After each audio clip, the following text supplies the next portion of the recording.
everyone, I'm Eileen with readingandwritingtips.com.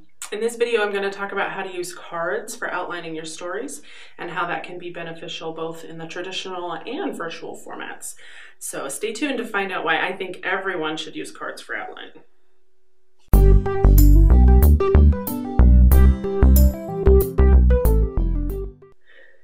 So carding is a way of outlining your story or novel in a useful and versatile format. You can easily organize your thoughts and parts of the story when they're on cards, whether it's traditional card or if it's in a virtual application or software package. Some people don't outline and they are what I call pantsers, so they fly by the seat of their pants. That's a lot of people who are writers use the term pantsers for that, which is kind of silly, but that's what it is. So I am an outliner. I didn't used to outline when I was younger and first started out writing, but I find that outlining really helps you stay motivated and focused on the point of your story and the specific things that need to happen to carry the story along. So outlining is definitely a tool you want to use. You can obviously outline something on a piece of paper, just traditional note-taking format with, Roman numerals and whatnot for your outline.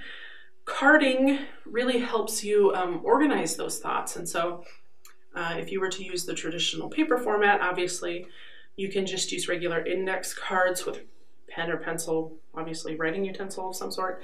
And what you want to do is write a main idea or main part of the story on each card and just a couple of sentences about what you want to make sure you include on that card or that part of the story.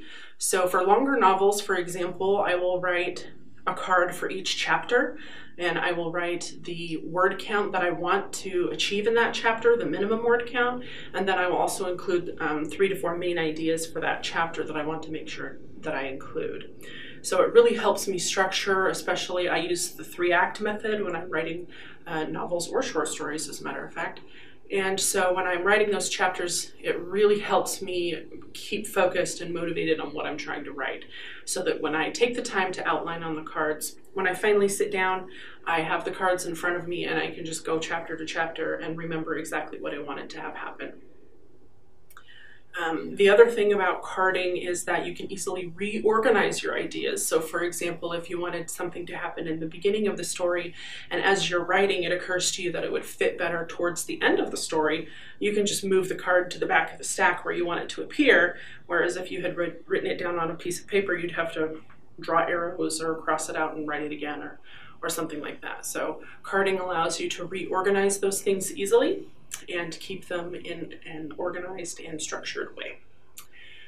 There's also paperless versions. So there is a program that I recommend and I use called Scrivener. It is available for the Mac and the PC. I have the PC version, and it does have a note card tool inside of it.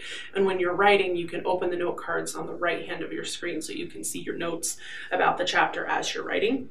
I also have an index card app on my iPad, which if you have the Mac version of Scrivener, it does sync with the index card app. Like I said, I have the PC version, so it doesn't sync, but I can have it open while I'm writing, or if I'm out and about and an idea occurs to me, I can just open that index card app and throw my ideas in there where I want them to occur. So in conclusion, I think everybody would benefit from using index cards or some kind of carding technique for your outlining, for your story writing. Again, it just helps you keep motivated when you sit down to write those sections of your stories and novels. So it's a really great idea. You can visit my website, which is readingandwritingtips.com, and I have a whole blog post article on using cards for outlining your stories and novels. So take a look over there and leave me some comments if you give it a try and let me know what you think. So from now until the next video, happy writing.